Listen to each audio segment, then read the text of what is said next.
प्यारे साथियों, बहुत बहुत स्वागत है आप सभी का एक और नए वीडियो में। तो देखिएगा, आज के वीडियो में लेके आए हैं बिहार डीएलएड संयुक्त परीक्षा में पूछे जाने वाले सामाजिक अध्ययन के महत्वपूर्ण प्रश्न। ये प्रश्न आपको पिछले वर्षों में पूछे गए हैं, जो आपके एग्ज़ाम की दृष्टि से काफ़ी ज़्यादा इम्पोर्टेंट हैं। तो बने रहिएगा वीडियो के एंड तक। सारे सवालों को आप खुद से करने की कोशिश कीजिएगा। आप ये भी बताइएगा कि आप खुद से कितने सवालों को हल कर पाते हैं, हमें कमेंट बॉक्स में ज़रूर बताएंगे। तो चलिए शुरू करते हैं पहले सवाल से। पहला सवाल है, समानता, स्वतंत्रता और बंधुत्व किस क्रांति का नारा था? फ्रांसीसी क्रांति, रूसी क्रांति, अमेरिका क्रांति या इनमें से कोई नहीं? तो देखिए, आप लोगों को पता होगा कि 1789 ईस्वी में, यानी 14 जुलाई 1789 ईस्वी में फ्रांस में क्रांति हुई थी, ठीक है, जिसे फ्रांस की क्रांति के नाम से जाना जाता है। और 14 जुलाई को क्या हुआ था? तो बेस्टिल का पतन किया गया था। वहाँ का जो राजा था लुई 16वां, ठीक है, लुई 16वां के राजमहल को घेर करके वहाँ पे क्या किया गया था? तो यहाँ लुई 16वां के शासन को समाप्त कर दिया गया था। और इसी फ्रांस की क्रांति से यहाँ पे समानता और स्वतंत्रता का नारा जो है शुरू हुआ था। यानी ऑप्शन ये बिल्कुल सही आंसर हो जाएगा, फ्रांसीसी क्रांति हो जाएगा। आगे बढ़ते हैं। दूसरा सवाल है कि दलितों से अलग कर महादलित किस प्रदेश में किया गया है? उत्तर प्रदेश, कर्नाटक, बिहार या हरियाणा? तो देखिए, दलितों से महादलित कहाँ किया गया है? ये बिहार में किया गया है। ऑप्शन सी बिल्कुल यहाँ पे सही आंसर हो जाएगा। क्या हुआ था कि यहाँ पे बिहार में 2007 में क्या हुआ था कि दलितों को अलग कर क्या बनाया गया था? महादलित बनाया गया था, ठीक है। और ये महादलित कौन लोग थे? तो पासवान लोग थे। कौन लोग थे? महादलित जो है वो पासवान लोग महादलित में आते हैं, ये भी आप ध्यान रखेंगे। आगे बढ़ते हैं। अगला सवाल है कि 2011 की जनगणना के अनुसार भारत की कितनी प्रतिशत आबादी द्वितीयक कार्यों में लगी है? 13, 20, 55 या 0.16? तो देखिए, यहाँ पे अगर आप देखेंगे तो 2011 की जनगणना अनुसार द्वितीयक कार्यों में जो जनसंख्या लगी है वो 23 पॉइंट कुछ परसेंट है। कितना है? 23 पॉइंट कुछ परसेंट है, ये आप ध्यान रखेंगे। तो इस हिसाब से अगर देखेंगे तो यहाँ पे ऑप्शन कोई भी यहाँ पे सही नहीं है, ठीक है, कोई भी ऑप्शन बिल्कुल यहाँ पे सही नहीं होगा। इस सवाल में सारे ऑप्शन गलत दिए गए हैं, ठीक है, सारे ऑप्शन ही गलत दिए गए हैं। चलिए आगे बढ़ते हैं। अगला सवाल है कि भारत का कुल कितना क्षेत्रफल लाख वर्ग किलोमीटर में है? अगर भारत के कुल क्षेत्रफल के बारे में बात करें तो कितना है? 32,87,263 वर्ग किलोमीटर है भारत का कुल क्षेत्रफल, ठीक है। अगर इसको हम लोग देखें यहाँ पे दशमलव में तो कितना हो जाएगा? 32.87 क्या हो जाएगा? तो लाख वर्ग किलोमीटर हो जाएगा। यानी ऑप्शन देखिएगा तो ऑप्शन ए में यहाँ पे बिल्कुल सही आंसर है, 32.87 लाख वर्ग किलोमीटर हो जाएगा। वहीं अगर बात कर लेते हैं कि बिहार की कुल लंबाई कितनी है, तो इसकी कुल लंबाई है 3214 किलोमीटर। और वहीं अगर भारत की कुल चौड़ाई के बारे में बात करें तो इसकी चौड़ाई है 2933 किलोमीटर। इस बात को भी आप ध्यान रखेंगे। चलिए आगे बढ़ते हैं। अगला सवाल है, वर्नाक्यूलर प्रेस एक्ट किस वायसराय के समय में पारित हुआ? Lord Ripon, lord Lytton, lord Irwin या लॉर्ड कर्जन? तो देखिए, वर्नाक्यूलर प्रेस एक्ट कब पारित किया गया था? 1878 ईस्वी में वर्नाक्यूलर प्रेस एक्ट को लागू किया गया था। यह एक प्रकार का क्या था? तो समाचार पत्रों को बैन करने के लिए लाया गया था। भारत में जितने भी समाचार पत्र थे उन सभी की भाषा अलग अलग हुआ करती थी, तो उन्हें बैन करने के लिए लॉर्ड लिटन ने वर्नाक्यूलर प्रेस एक्ट को लागू किया था। इसका सही आंसर ऑप्शन बी हो जाएगा।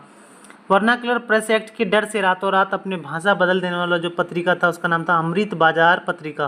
कौन सा? अमृत बाजार पत्रिका ने क्या किया था? तो वर्नाक्यूलर प्रेस एक्ट के डर से रातों रात अपनी भाषा बदल डाली थी। वहीं वहीं जो है वर्नाक्यूलर प्रेस एक्ट से बैन होने वाला जो सबसे पहला समाचार पत्र था उसका नाम था सोम प्रकाश। क्या नाम था? सोम प्रकाश नाम का समाचार पत्र बैन कर दिया गया था वर्नाक्यूलर प्रेस एक्ट के तहत। इस बात को भी आप ध्यान रखेंगे। चलिए आगे बढ़ते हैं। अगला सवाल क्या है? मापनी क्या है? अनुपात, कथन, दूरी या इनमें कोई नहीं? तो देखिए, जब मानचित्र में कई बिंदुओं के बीच की दूरी को वास्तविक रूप से ये दूरी काफ़ी ज़्यादा होती है, लेकिन इस दूरी को किस में बदला जाता है, तो अनुपात में बदल करके इसको बहुत छोटे से मानचित्र में दर्शाया जाता है। तो मापनी एक प्रकार का अनुपात है। क्या है? अनुपात है। बिल्कुल यहाँ पे ऑप्शन ये बिल्कुल सही आंसर हो जाएगा। तो चलिए आप लोग भी मिलाते चलिएगा कि आप लोगों का कितना आंसर सही हो रहा है। आगे देख लेते हैं। अगला सवाल है, राज्यसभा के सदस्य का कार्यकाल कितने वर्ष का होता है? 4 वर्ष, 5 वर्ष, 6 वर्ष या 2 वर्ष? तो देखिए राज्यसभा के जो सदस्य होते हैं, राज्यसभा अस्थाई सदन कहलाता है। क्या कहलाता है? अस्थाई सदन कहलाता है। इसमें जितने भी सदस्य होते हैं, ठीक है, उन सदस्यों का हर 2 साल पर क्या होता है, तो ये 2 साल पे 1/3 सदस्य क्या होते हैं, इसमें से सेवानिवृत्त हो जाते हैं। ठीक है, 1/3 सदस्य। लेकिन इनका कार्यकाल की बात करें तो इनका कार्यकाल कुल 6 वर्षों का रहता है। ठीक है, वहीं अगर लोकसभा के सदस्यों का कार्यकाल पूछ लेता तो फिर आपका आंसर क्या हो जाता? 5 वर्ष हो जाता। तो राज्यसभा का पूछा है तो बिल्कुल यहाँ पे क्या हो जाएगा? 6 वर्ष हो जाएगा। आगे देख लेते हैं। अगला सवाल है कि बागमती परियोजना बिहार के किस जिले में स्थित है? सीतामढ़ी, दरभंगा, गया या रोहतास? तो देखिए बागमती जो परियोजना है ये कहाँ है? तो सीतामढ़ी जिले में है। बिल्कुल यहाँ पे ऑप्शन ये करेक्ट आंसर हो जाएगा। अगला सवाल देख लेते हैं। आगे है, गुजरात में कहाँ और सौर ऊर्जा का आधुनिक संयंत्र लगाया जा रहा है? अहमदाबाद, सूरत, बड़ोदरा या कच्छ? तो देखिए गुजरात का जो कच्छ है यहाँ काफ़ी ज़्यादा मात्रा में सोलर पैनल लगाया जा रहा है, जिससे विद्युत की काफ़ी ज़्यादा मात्रा में पूर्ति हो सकती है। यहाँ कुल विद्युत उत्पादन की जो क्षमता है वो है 60,000 मेगावाट का। कितना का? 60,000 मेगावाट का क्षमता यहाँ पे है। ठीक है, तो इसलिए कच्छ जो प्रदेश है यहाँ पे काफ़ी ज़्यादा मात्रा में सोलर पैनल लगाए जा रहे हैं। आगे देख लेते हैं। अगला सवाल है कि निम्नलिखित में से कौन भारत में वाणिज्यिक फसल है? वाणिज्यिक फसल वो होता है जिसको बड़े पैमाने पर लगाया जाता है और जल्द ही जल्द उसको बेच करके लाभ कमाया जाता है। तो कौन सा हो जाएगा? सरसों, तंबाकू, जूट या उपरोक्त सभी? तो देखिएगा यहाँ पे जितनी भी फसलें यहाँ पे दी गई है ये सारी फसलें क्या है? तो वाणिज्यिक फसलें हैं। इन्हें जल्द से जल्द तैयार करके बेच करके इनसे मुनाफा कमाया जाता है। बिल्कुल यहाँ पे ऑप्शन डी सही आंसर हो जाएगा। आगे देख लेते हैं।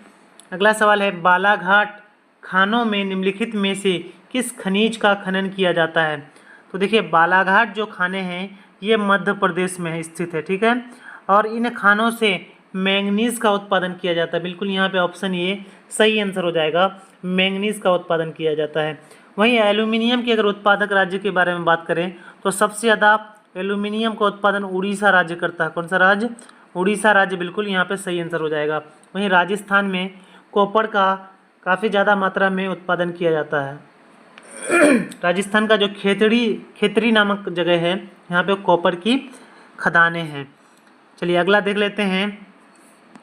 मतगणना का कार्य कौन करता है? राष्ट्रपति, प्रधानमंत्री, राज्यपाल या चुनाव आयोग? तो देखिए मतगणना का काम कौन करेगा? तो यह काम राष्ट्रपति का है नहीं, प्रधानमंत्री का भी नहीं है, राज्यपाल का भी नहीं है। जो चुनाव कराने का काम करता है वही मतगणना का भी काम करता है, यानी चुनाव आयोग ही मतगणना का कार्य करता है। बिल्कुल यहाँ पे डी ऑप्शन सही हो जाएगा। चलिए आगे देख लेते हैं। अगला सवाल है, बस्तर आंदोलन में किसकी भूमिका प्रमुख थी? मंगल पांडे, जतरा भगत, शिबू सोरेन या गुंडाधुर? तो देखिए बस्तर आंदोलन एक प्रकार का आदिवासी आंदोलन है। ठीक है, एक प्रकार का आदिवासी आंदोलन था और इस आंदोलन के नेतृत्व किसने किया था? गुंडाधुर ने किया था। ठीक है, बिल्कुल यहाँ पे ऑप्शन डी जो है, ऑप्शन डी बिल्कुल यहाँ पे क्या हो जाएगा? तो बिल्कुल यहाँ पे सही आंसर हो जाएगा। इन्होंने इस आंदोलन में अपनी प्राण त्याग दी थी। किसने? गुंडाधुर ने। ठीक है, चलिए आगे देख लेते हैं। अगला सवाल है, भारतीय संविधान में मौलिक कर्तव्य किस देश से लिया गया है? ऑस्ट्रेलिया, रूस, अमेरिका या ब्रिटेन? तो देखिए मौलिक कर्तव्य को किससे लिया गया है? तो रूस से लिया गया। ऑप्शन बी बिल्कुल यहाँ पे सही आंसर हो जाएगा। मौलिक कर्तव्य जो है ये संविधान के भाग 4 का क में, किसमें? भाग 4 का क में है और इसका जिक्र संविधान के अनुच्छेद 51 का कौम है, ठीक है, इस बात को भी ध्यान रखेंगे आप। वहीं ऑस्ट्रेलिया से समवर्ती सूची का प्रावधान लिया गया है। अमेरिका से मौलिक अधिकार का प्रावधान लिया गया है। ब्रिटेन से संसदीय व्यवस्था का जो प्रावधान है वो ब्रिटेन से लिया गया है। ये सारे आप लोग याद रखेंगे। आगे देख लेते हैं, निम्नलिखित में से कौन उद्योग सार्वजनिक क्षेत्र के अंतर्गत आता है? जेके सीमेंट उद्योग, रेमंड कृत्रिम वस्त्र उद्योग, बोकारो लौह इस्पात उद्योग या टाटा आयरन और इस्पात उद्योग। तो देखिए यहाँ पे सार्वजनिक क्षेत्र में बोला है, तो देखिए जेके सीमेंट उद्योग जो है एक निजी कंपनी है। रेमंड कृत्रिम उद्योग भी एक यहाँ पे निजी कंपनी है। बोकारो जो है यहाँ पे बिल्कुल सही आंसर हो जाएगा, ऑप्शन सी बिल्कुल यहाँ सही आंसर हो जाएगा। ये एक प्रकार का सार्वजनिक उद्योग है। बोकारो लौह इस्पात केंद्र की स्थापना 1964 ईस्वी में की गई थी, ठीक है, और इसे रूस की सहायता से स्थापित किया गया था। किसकी सहायता से? रूस की सहायता से बोकारो लौह इस्पात केंद्र को स्थापित किया गया था। वहीं टाटा आयरन और स्टील कंपनी की स्थापना कब हुई थी? 1907 में हुई थी। जमशेदजी टाटा ने इसका स्थापना करवाया था। चलिए आगे देख लेंगे। अगला सवाल है, प्रसिद्ध इलावती क्रांतिकारी ग्यूसेप मेजनी का जन्म 1807 में हुआ था। तो देखिए इटली की क्रांति, ठीक है, इसकी क्रांति में सबसे महत्वपूर्ण योगदान था मेजनी का। किसका? मेजनी का था। और ये कहाँ के रहने वाले थे? तो जेनोआ। कौन? जेनोआ के रहने वाले थे। जेनोआ जो है इटली का ही एक शहर है। कहाँ का है? इटली का एक शहर है जेनाओ। चलिए आगे देख लेते हैं। अगला सवाल है, चुआर विद्रोह कब शुरू हुआ? 1769, 1869, 1805 या 1872? तो देखिए चुआर विद्रोह एक प्रकार का आदिवासी विद्रोह था और ये कब हुआ था? तो 1769 ईस्वी को हुआ था, ठीक है, बिल्कुल यहाँ पे ऑप्शन ए सही आंसर हो जाएगा। चुआर विद्रोह के जो नेतृत्व करता थे वो थे रघुनाथ महतो। किसने? रघुनाथ महतो ने क्या किया था? महतो ने इसका नेतृत्व किया था। इस बात को भी आप ध्यान रखेंगे। चलिए आगे देख लेते हैं। अगला सवाल है, भारत के लोकतंत्र की सफलता में बड़ी बाधा क्या है? अशिक्षा, गरीबी, मतदान का दुरुपयोग या इनमें से सभी? तो देखिए भारत में लोकतंत्र की सफलता का जो बड़ी बाधाएं हैं वो इनमें सभी हो जाएगा। अशिक्षा भी है, गरीबी भी है और मतदान का दुरुपयोग, ये सारी जो समस्याएं हैं ये लोकतंत्र की सफलता में बाधा है। अगला सवाल देख लेते हैं। 1917 ईस्वी में भारत में पहली देसी जूट मिल किस शहर में खुली? कलकत्ता, दिल्ली, मुंबई या पटना? तो देखिए पहला अगर देसी जूट मिल पूछ लेगा तो आपको कलकत्ता टिक मारना है। बिल्कुल यहाँ पे ऑप्शन ये बिल्कुल सही आंसर हो जाएगा। कलकत्ता का एक जगह है रिसरा, कौन सा? रिसरा नाम का एक जगह है, यहीं पे पहला जूट मिल स्थापित किया गया था जो कि देसी जूट मिल था, ध्यान रखेंगे। अगला सवाल है 125 नंबर में, इसे विकसित होने में लगभग 1 वर्ष लगता है। चावल, गन्ना, मक्का या बाजरा? तो देखिए चावल तो कम से कम कितने 5 से 6 महीने में चावल तैयार हो जाता है, तो ये तो अब ऑप्शन नहीं होगा।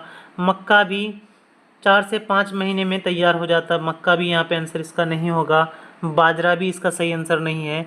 गन्ना बिल्कुल यहाँ पे सही आंसर हो जाएगा, क्योंकि गन्ना को तैयार होने में 1 वर्ष लगता है, ठीक है, बिल्कुल यहाँ पे बी ऑप्शन सही आंसर हो जाएगा। तो देखिए आप लोगों ने इस वीडियो में कुल 20 सवालों को देखा और इन 20 सवालों में से आपने कितने सवालों को खुद से हल कर पाया, अब हमें कमेंट बॉक्स में ज़रूर बताइएगा। देखिए ये सीरीज़ काफ़ी लंबी चली है, इसमें बहुत सारे वीडियोस डले हुए हैं, आप उन्हें चैनल में प्लेलिस्ट में जाकर के देख सकते हैं। और इसी तरह के वीडियोस को देखने के लिए चैनल के साथ जुड़ जाइए, और भी वीडियोस आते रहती हैं सारे सब्जेक्ट्स के, आप उन्हें भी देख सकते हैं। तो चलिए फिर मिलते हैं अगले वीडियो में, तब तक के लिए जय हिंद, जय भारत।